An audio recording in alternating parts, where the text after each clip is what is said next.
হেই WhatsApp guys, কি অবস্থা? সবাই কেমন আছেন? সবাই আশা করি সবাই অনেক বেশি ভালো আছেন। আমিও ভালো আছি গাইস। আর একটা নিউ এপিসোড বলতে আমার ফার্স্ট ভিডিও এইটা, তো সবাই সাপোর্ট করবেন আমাকে ইনশাল্লাহ। তো চলেন ভিডিওর ভিতরে ঢোকা যাক। কখনো ভেবে দেখেছেন যে আমাদের বাংলাদেশে কোনো সুপার হিরো মুভি তৈরি হয় না কেন?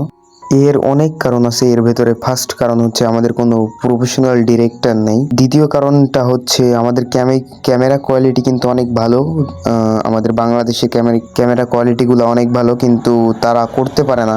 এইটা হচ্ছে 2024 সাল, সামনে আর মাত্র 3 মাস বাকি। 3 মাস পরে হচ্ছে 25 সাল। তো আমার মাথায় ধরতেছে না যে এই কটা বছরের ভিতরে, এত বছরের ভিতরে বাংলাদেশে একটা সুপার মুভি বানাইতে পারলো না কেন সুপারে। তো এটার অনেক কারণের ভিতরে ফার্স্ট কারণে আমি তো বললামই, আমাদের ভালো কোনো ডিরেক্টর নাই। আর দ্বিতীয় কারণ হচ্ছে যে আমাদের বাংলাদেশে অত মুভি তৈরি হয় না। সব থেকে বেশি তৈরি হয় আমাদের শর্ট ফিল্মস, যেটাকে আমরা বাংলাতে নাটক বলি। আর তো আমি চাই সামনে বছরে যেন আমাদের একটা সুপার হিরো মুভি রিলিজ হোক। তো এর জন্য আপনাদের যে কটা মানে ডিরেক্টর আছে আমাদের বাংলাদেশে, এইটার ভিতরে একটু দেখতে হবে, সার্চ করে একটু মানে এর উপরে আপনাদের একটা রিয়াকশন নিতে হবে, কারণ আমাদের বাংলাদেশে সেই রকম আমি সুপার হিরো মুভি খুঁজে পাই নাই। আর দ্বিতীয়ত আমাদের বাংলাদেশে যদি সুপার হিরো মুভির কথা আমি বলতে চাই, তাইলে আমাদের বাংলাদেশে মোটামুটি 6 থেকে 7টা মুভি তৈরি হয়েছে সুপার হিরোর মতো। সেগুলা কমেডি মানে ভিডিও কোয়ালিটি গুলো অনেক বাজে। আর দ্বিতীয়ত হচ্ছে যে আমাদের ওই ক্যামেরা কোয়ালিটি আগে ভালো ছিল না, এখন কিছুটা ভালো আছে। তো আমাদের একটা মানে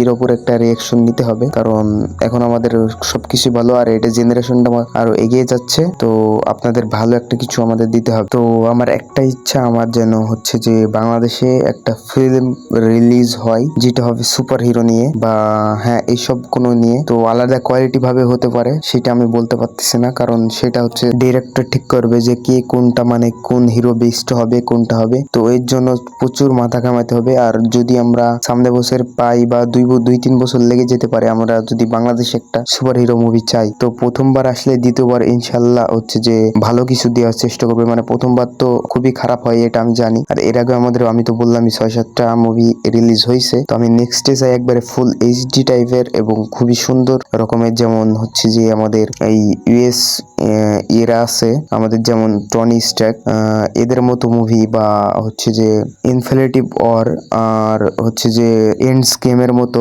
কিছু মুভি আমাদের উপহার দেওয়ার চেষ্টা করবেন ইনশাল্লাহ, আমরা দেখবো। আর আমরা যদি টলিউড মুভির কথা বলতে চাই, তাহলে এটা হচ্ছে যে কলকাতা থেকে তৈরি। তো আমরা এটা দেখতে চাই না, আমাদের বাংলাদেশের নিজস্ব ফিল্ম আমরা দেখতে চাই। তো আমার সাথে কে কে কে সহমত আছেন অবশ্যই কমেন্টে জানাবেন। আজকের ভিডিওটা খুবই ছোটখাটো, যেহেতু আমার অতটা জ্ঞান ট্যান নেই এর ভেতরে। আমি নেক্সট ভিডিওতে রিসার্চ করে, এর থেকে ভালো রিসার্চ করে আপনাদের জানানোর চেষ্টা করব যে আমাদের বাংলাদেশে কোন মুভি বেস্ট হবে, সুপার হিরো বা টলিউডের মতো বা বলিউডের মতো। যে কোনো মুভি কিন্তু আমরা পাই না সেরকম ভালো মতো। তো আমরা নেক্সট ডে থেকে আমরা ইনশাল্লাহ পেতে চাচ্ছি।